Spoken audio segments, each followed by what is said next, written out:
Hello, hello. Thank you everybody for being here today. Today we're lucky enough to get a chat with Eddie Soulless, author of Cryosurge, which I don't even know where to begin here because first off, the cover and everything about the story was just experimental from a foundational level. And I think it really provided such a breath of fresh air as to what a book could be and all the little Easter eggs that you can find within a story, on top of just the general world building and the environment you created and relationships. It was just so many different pieces were at play throughout the entirety of the story.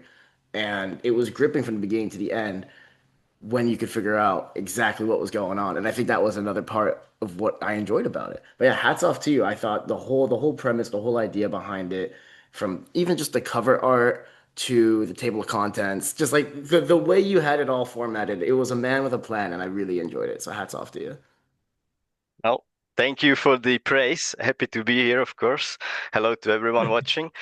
Yeah, it was an ordeal. Like Cryosurge itself went through five kind of iterations, so it really took a few years out of my schedule in a way. But when the mood is right and when you feel the groove, you love to write. It's the best thing to do, really. Yeah, when you get in that kind of flow state where it's just coming out, it's where I wanted to start actually was at the end, because at the very end of the book, there's a little note from the author that says that Cryosurge was a letter to yourself Yes. via fiction.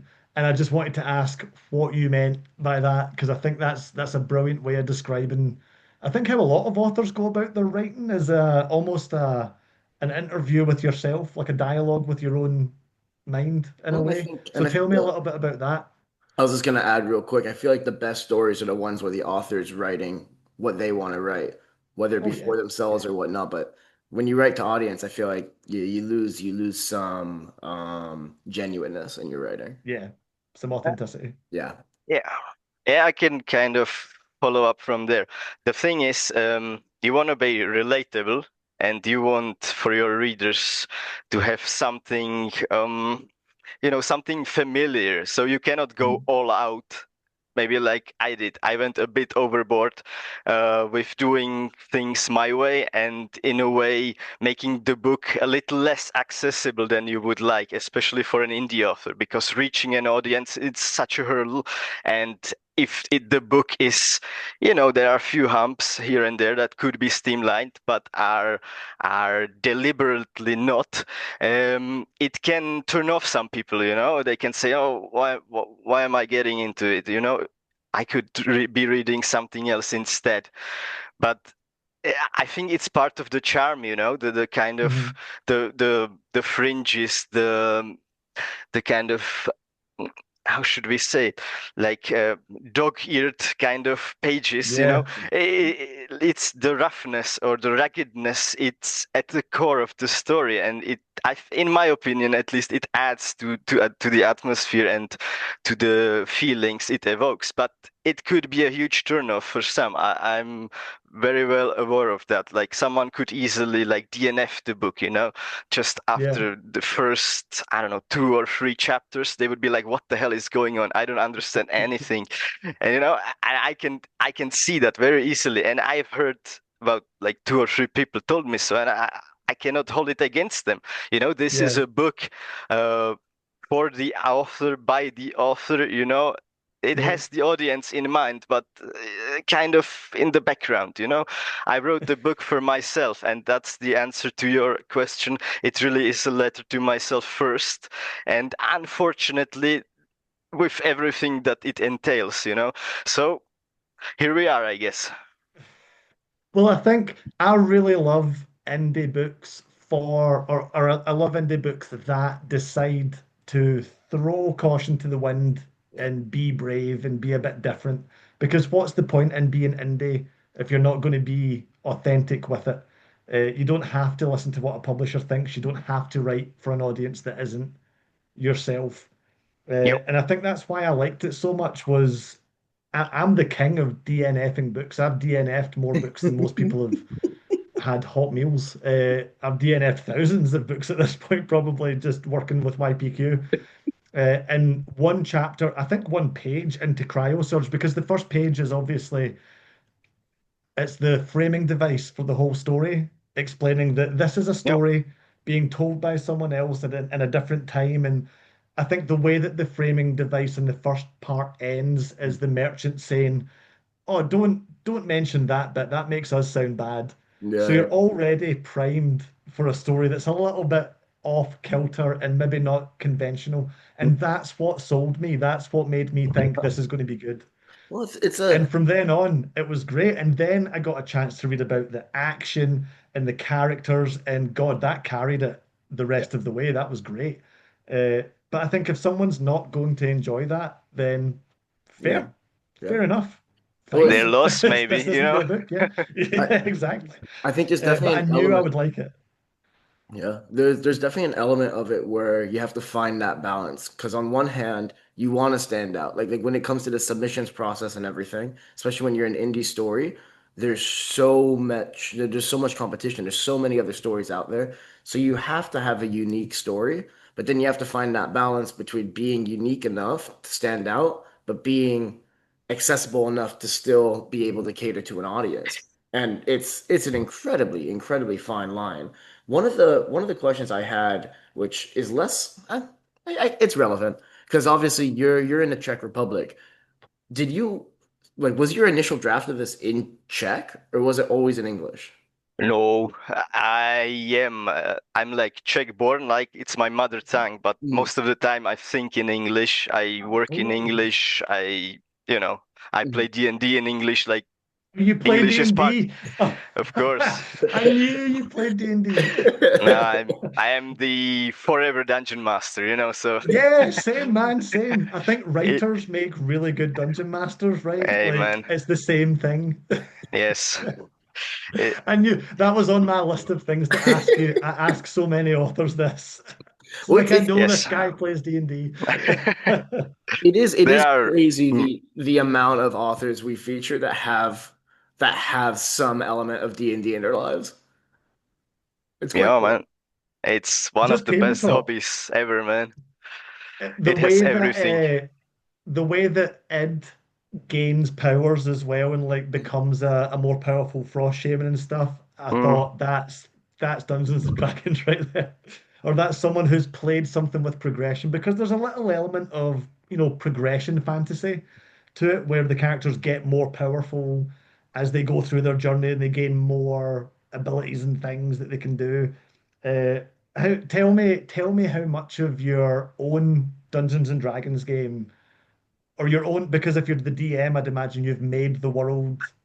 How much of it is in Cryosurge? not much, honestly. I have a separate world that I play Oh, Dungeons and really? Dragons in, Oh, and okay. that's much larger, much more Yeah. spectacular. This was more of a one-off, really, that kind of Mhm. snowballed into this whole weird mess of several realms, Yeah. different, Nine. yeah, different atmospheres and everything. It's almost like planes of existence, if you like compare the Yeah. realms side by side, it's like, there is a passage. I don't know if it made it into the fifth draft, but there is something like if you look over like the green grass or the hedgerow, if you would know if you it's something else, or something along those lines. And Mhm. you could tell that it's a different, complete like a vibe shift, a different realm, truly. Mhm. So that there are Total vibe like shift. Yeah. yeah. So there would be like hard lines separating the realms. I wanted to make it like almost artificial, because the world is not what it seems in the first book, and there are little hints and tidbits dropped in there that the reader can already pick up on. Yeah, Well, the first mention of the architect made yeah, me think yeah, if it's been architected by someone, then there's and obviously as you get towards the end of the book, you find out more and more about how and why the world has been made. I Mhm. don't want to get into spoilers yeah. just Of yet, course. but the final chapters were my favorite, and I loved all of the book. But the final chapters where the world building gets blown open in a way, Yeah, where like you yeah. find out what happened and why. I really loved that. Really loved that stuff. It felt very original. And also like the hand of the author was somewhat involved in Yeah. it, if that makes Mm, sense. mm. Like this is a world that's created literally and in the story as well, because Well, you came up with this world. I was gonna And I say, loved all that stuff. When you were picking the planes that the story would take place in, did you deliberately choose one that's got frost, one that's kind of fire, like the desert and stuff? Was that deliberate because they're opposing elements? In a way, right? They kind of Yeah. reflect the personalities of the main characters. In a way, not exactly. Yeah. It's not exact match, but it kind of reflects that. The choice was not deliberate once again, but it kind of fell into place. Honestly, I'm very. I answered it in your questions. I'm very like moody author. I go Mhm. with like what comes into mind. I don't plan that much ahead. Like I know Yeah. what happens in like book 3 or 4 or 5 or what should happen. I haven't written it yet, right? But like the journey there, that's what it's all about, the journey Yeah. before destination. I'm all about that. And the reader gets to, be be like in the passenger seat and get the Yeah. ride with me. So that's kind of my approach, and I love it, man. well, this was one of the things where you had, how do I phrase this? Because forgive me, it's been a few months since I've read it. Mm, You had the elements kind of where you had the gods speaking in the background, yeah. kind of over everyone, and that felt very Clash of the Titans to me, which I quite enjoyed.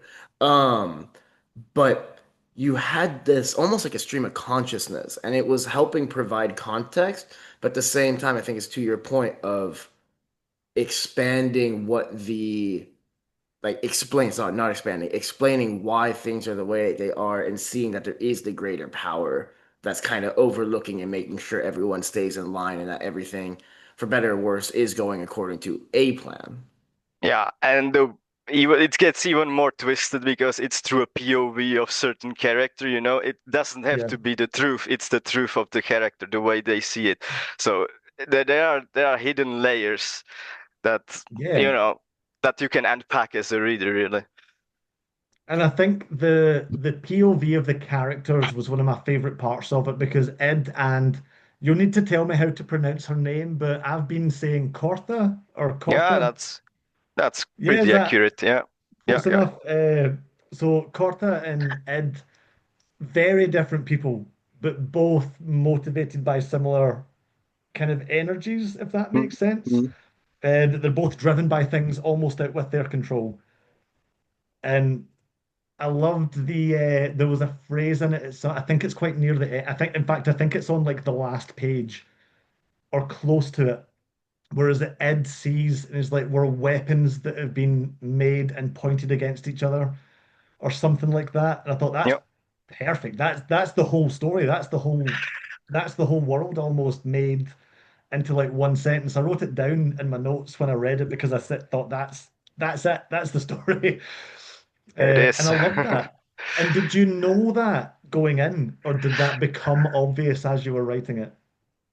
um, Well, I knew like how the first book would end, right? But I Yeah. kind of reshaped the ending several times, so I don't even know what's in there, honestly. It's a bit It's discombobulated, been that's a the word, while. Yeah. because I've done so many rewrites and edits that's I couldn't tell you what made it into the last version.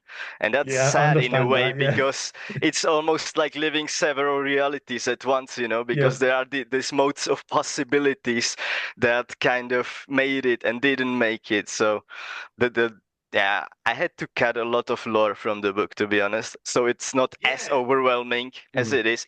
And even so, there is so much, I because wanted to ask about the world building because I'm Yeah. a you big know, fan of the world building in this book, but I understand it's probably the main problem in yeah, fantasy submissions that we get is that the world building is overwhelming and it's badly There's, written there's, and a, it's there's there's a too lot much of it. of there's a lot of telling, not quite a lot of showing that we get to yeah, experience. yeah. But I thought this book was fantastic with its world building, so I wondered how much you cut Oh, out. Lots. ooh, 60% maybe. Some Yeah. of it made it into the next books, or is in There's process like of another making it. extra book in there. Yeah, yeah, man. But I It's thought the world it's building. Sorry, On you go, man. Sorry. it's absolutely brutal, as an author. You have these great ideas Mhm. that sound even better in your head, but then you translate it to paper or you type it out, and it's still great, but you know that people it will be a bit tough, to swallow. So you are like, I have to cut this, or save it, or find a Or I different way think, to insert it into the story in a way that it's yeah, less invasive and like more natural in the progression. You know, there are these little tricks that you can employ, but it doesn't always fit. I think the way this was done was we got enough world building, and the framing device at the start was phenomenal for that. It just explained exactly what I needed to know, and Yeah. that came up later. But it wasn't until much later in the story, when I was already deeply invested in these characters, that the really deep world building came out. When I was already committed to reading what was going to happen, I Mm. thought, well, I can read a page of what the architect is up to, or what happened with the Void Lord and stuff, and like all that stuff. By that point, I was so invested in the story that that was fascinating. Whereas if you had opened with that, I would have been really bored by it. But that's because the characters really carried it. And I wanted to ask about the characters because Ed and Corta were phenomenal characters. They really, obviously, they're the two main characters. They were the heart of the story. Corta in particular, it's really hard to write someone who is both powerful and dangerous and violent and also really vulnerable Yeah. and Yep. like soft at times and has their own how did you go about, even like from where you started with Corta to where she ended up being? Was that a fairly long journey? Oh, it's an ongoing journey. The thing is Yeah, with Cryosurge is I kind of jump the reader in the middle of the story, without yeah. explaining like their childhoods or Mhm. their beginnings, their journeys. And then retroactively you get these tidbits and crumbs that tie back to their previous lives or what happened in their childhoods. In book one there is like a flashback with it like back in the where he studies and stuff. So this is the kind of device that retroactively justifies some of their choices and like gives more of a view into why they become who they are, why they are so twisted, and broken inside. But the journey, as I said, is ongoing. It doesn't really stop at the end of book one, even though it might seem like it. Well, The Yeah, Also, I've sorry. seen the I was cover art for book number two, Yeah, and is that Corta on the cover of book number two? Is yeah, it yeah. Crimson Tide or something? Dusk, yeah, Crimson Dusk, that's it, yeah. And yeah, that's Cortha on the cover. yep. She because looks that exactly like I imagined her, to be fair, Oh, so that's that's a pretty great. good, that's a good cover artist. That's good, man. Who it, is your cover artist, by the way? The cover art was phenomenal. Yeah, Zain Hestenes. You can find her on Instagram. Nice. She's okay. Nice. absolutely amazing. From Jordan, moved to Norway. Great Oh, person. sweet. Nice, nice. Yeah, I Mm. really, I really, and I It's a know cool when I style. read, because I got it on submissions, I didn't see the cover art.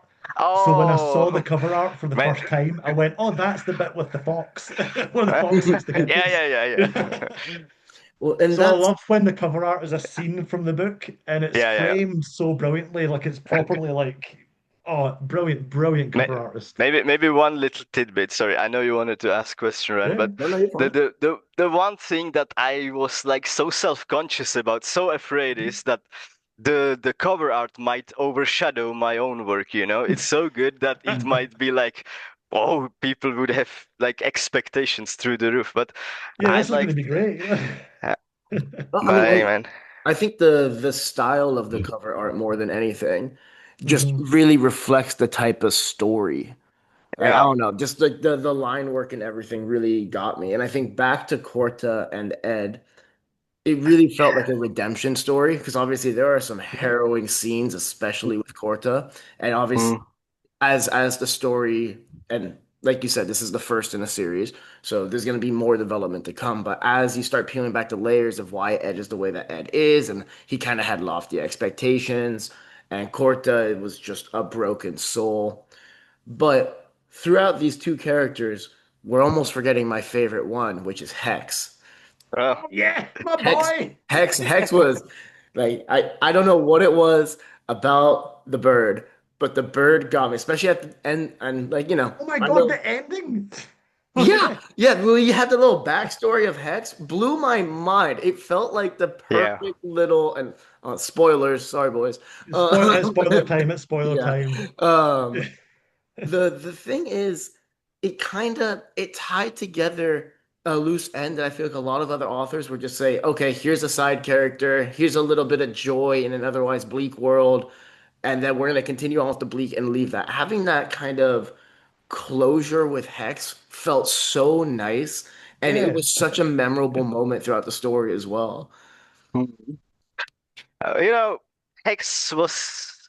No, I planned it. It wasn't random. yeah, Mhm. I thought of what's the most egregious thing an author can do? And take an exotic bird. I never mentioned what species it is. It's kind of a riddle in the book. Can you guys guess? I saw What did him you? as a Kia, like a mountain parrot. Close enough. I Close guess enough. I Okay, guess some okay. form of parrot, yeah. Yeah, no, it's actually like a tokotoucan, those with the Oh long, yeah, yeah. long orange Ah, beaks. The big, okay. yeah. And I was thinking, what is the most egregious image imaginable? And it's a toucan flying through like winter mountain range or something like that. And The I was most like, yeah, exotic bird, yeah. yeah. And I was sounding like, okay, I have to use it. And now that I've kind of progressed in the book and beyond the first book, from a like quirky companion, it became kind of a symbol, a very important cast member in a way. Yeah. So there's this kind of transformation that happens within the character itself. So it's not like a funny sideshow, but it's actually Mhm. integral to the whole Well, story and its progress. what So one of the things, sorry for interrupting you. I just want to say one of the things that I feel like Hex really introduced to the story was a level of humanity. Because oddly you enough, yeah. Oddly enough, yeah. yeah, because you see how Ed cares for Hex, and you see kind of the raw reality of world of life through Hex, and not through like a negative tone, even if the world is generally negative in this context. But yeah, there is a level of authenticity, a level of Mm. humanity, and just a level of like the brighter side, even if Mhm. things are bad.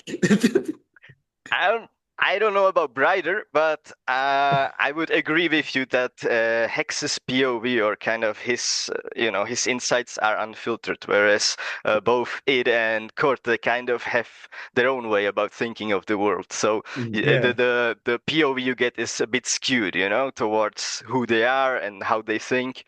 So that there's this layer as well. So what you read might not necessarily be the truth, but close enough, close enough. The way that I read it was that Hex is unburdened. Yeah. It doesn't Yeah, have societal expectations. He's just a that's bird, yeah, which is exactly, great, exactly. which is It's like a this, kind of freedom in a way. yeah. Uh, It's supposed to be this kind of juxtaposition, that is yeah, world-shattering events, and then there is this bird who just and watches, he does and not care. Yeah, yeah, It's almost he's almost the what do you call it? The unbiased narrator, just yeah. saying things exactly as they are. Mm. yeah. I really, if we're talking about spoiler things at the end, because I'm just looking at how much time we've Well, got we left, got if I can get into this, go can on. we talk about the Void Lord giving the girl the pony? Because Yeah. that killed me, man. And I feel like I recognized that moment when I came to it and I went, "Oh, you come before the Void Lord, you can have anything you want. What do you want? I want a pony. Uh, Granted." it's the twisted genie trope kind of because the Yeah. genie fulfills your wish, but it's not in a way you expect it. Yeah, the So monkey's paw. Yeah. yeah, I feel like that was a good metaphor for the whole setting in a way. It's like you can yes, have all this, that's fine, but it's not going yes. to be in a way that you like it. I mean that's how it is in life often. Absolutely. So Well, it's a it's a bit of a reflection, you know. It's a bit of the whole book is a mirror in a way, you know, of Yeah. how my life or someone else's life could have turned out if like everything was a bit more weird, you know, if we Mhm. venture beyond into the abyss or the void, or you know, if you stare long enough, If you you never stare know long what's enough. in the other side. This could There be was it.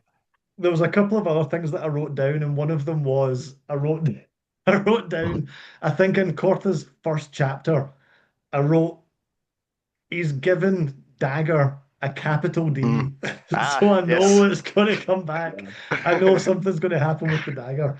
Uh, I just thought that was funny when it did come back later. I went, I called it.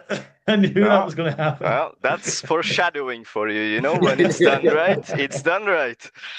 Yeah, Well, man. and Uh, that was the thing about the story itself. So I know you and I spoke about it before. This, although it's a very experimental story, it was planned. This wasn't like I know you said you kind of write as you go, you're more of a pantser than a planner, this and that. But a lot of this is by design. Yep. The architected. ambiguity, the what? Sorry. It's architected.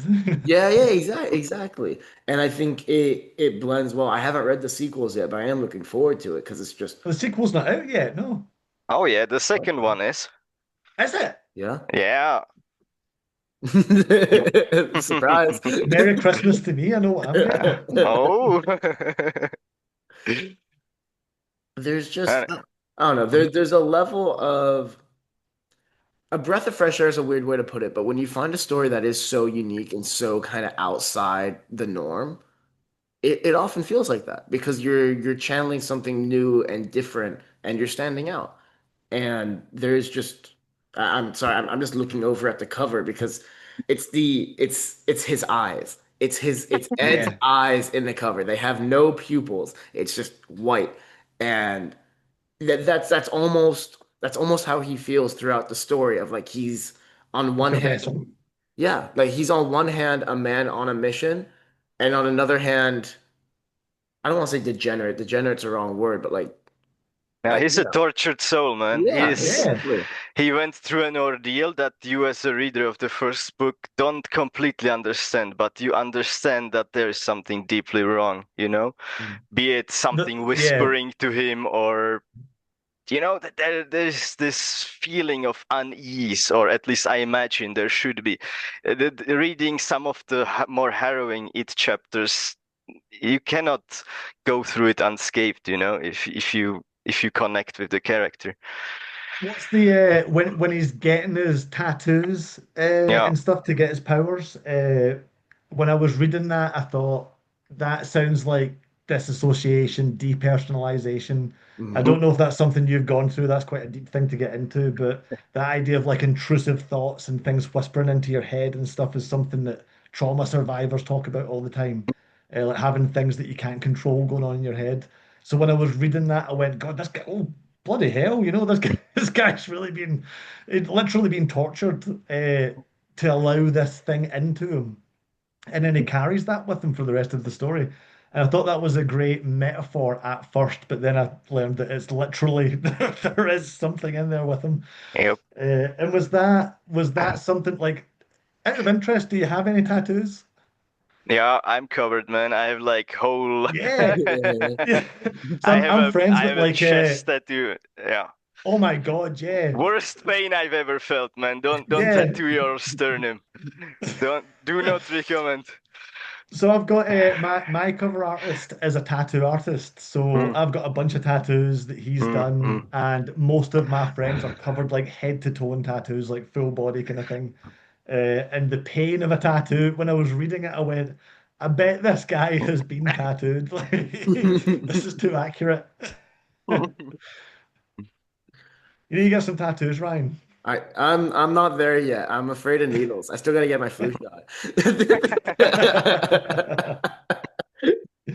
But we've got 5 minutes left. I want to make sure, obviously, readers know how to get a hold of you and everything. Um, so like we said, Crimson, is it Crimson Dusk? Yeah, The, dusk. the sequel, Hmm. Crimson Dusk, is out. Yep. For readers that want to follow up, get a hold of you, bother you, what's the best way? Like you have a website? Well, just hit me up on X or Instagram at Mm, Soulless Eddie. perfect. I don't get many messages, so there is a very good chance I'll respond. If you have a specific question or you just want to say something nice or even something vile, you have a problem with the book, hit me up. I'm always grateful for feedback.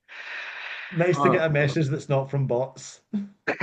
Dude, yeah, you get a lot of bot messages. Because I was gonna say, I know it's meant to be a three-part trilogy. Yeah, in a way, I found a nice word. It's like 3 times 3, like eunology, like a 9 books in total. That's how I am imagining it, but Mm. like kind of sequestered into 3, 3, 3. But Yeah, you never know if we get there. But at the same time, I'm numerology or something. 29. I have all the time in the world. So we'll see. Eunology, I think. Yeah, that's like 9. I'm I did looking it also up as we speak. I did also want to ask because the series Hmm. itself, it's It's obviously called an Enneology. Yes, that's the one. Now I it want to write one. That sounds it's really cool.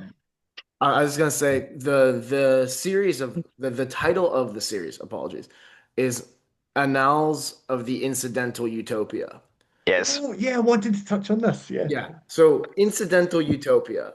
Is this utopia for you? Am I missing something? Everything you read in my book is the inverse thing. So Okay. even the series title, you have to kind of, flip it 180 and you get your So answer. incidental utopia is a deliberate dystopia, which makes sense Yeah. Yes, given what I've yes, read in book one, because yes. they made it Of this course, way. of course. I love irony and kind of gallows humor, and Hmm. it's infused totally in this book. And because we haven't read the second one and we've got about 2.5 minutes, can I ask, is the second one very similar in kind of scope and style? Style, yes, it's more reader friendly because as an author, I've gained more experience, so I kind of knew what to go for. Mhm. Scope gets a bit broader, a few more characters are introduced, some fun, Oh, some sweet. less fun. But that's how it goes. Some more sinister, some more comedic reliefs Mhm. also, but the Mhm. same style structurally, which is the most challenging thing in a way. So if you don't jive with the first book, the second one probably is not for you. But if you like the first one, you'll love the second. And Okay. was this was your debut? Yeah. Yes, yes, yes. Yeah. And it's Wow, second mate, well language done. debut, so it's like, some chops are there. No, Yeah, you've done real well man, But with it. hey, man, I try. quite a I debut. try. No, I But think it. I like that you've been so bold in your debut because that takes I don't want to we'll get censored otherwise. That takes some guts. You know what I'm gonna say. That's a nice Uh, word. You know but that that's please keep that. Keep that with your next books because that's what I loved so much about this was how much it dared to be a little bit different and throw convention to the wind where it mattered. Oh yeah. I mean, it's similar to I believe it was Phil Williams. He wrote Oh Wixon's yeah. Day, one of the books we featured in the past, and he has gone on to write a plethora. I want to say like 20 or 30 books at this point. This man writes, and he always comes back to that as his debut was his rawest, most unrefined. But just because something's unrefined doesn't necessarily mean it's bad. It's like your voice as an author will change over time. You'll learn Yeah. like you did for the second novel. But I think it's a really powerful tool to kind of not remember where you came from, but like how you started and how Yeah. you set Yeah. out to And get there's a there. Yeah. reason that people get great artists and go back to their first works Mm. and say, well, I want to see what Van Gogh did first. I want to see what George Mhm. Orwell's first book was because it matters where you started. And I think it's where you find the purest form of an author before they started listening to criticism, you know? Yeah. And unfortunately, on that note, we've got about 20 seconds left. For those of you Mm. that made it, thank you so much. Thanks again, Eddie, for joining us. If somehow you forgot, the story was Cryosurge. Love And story.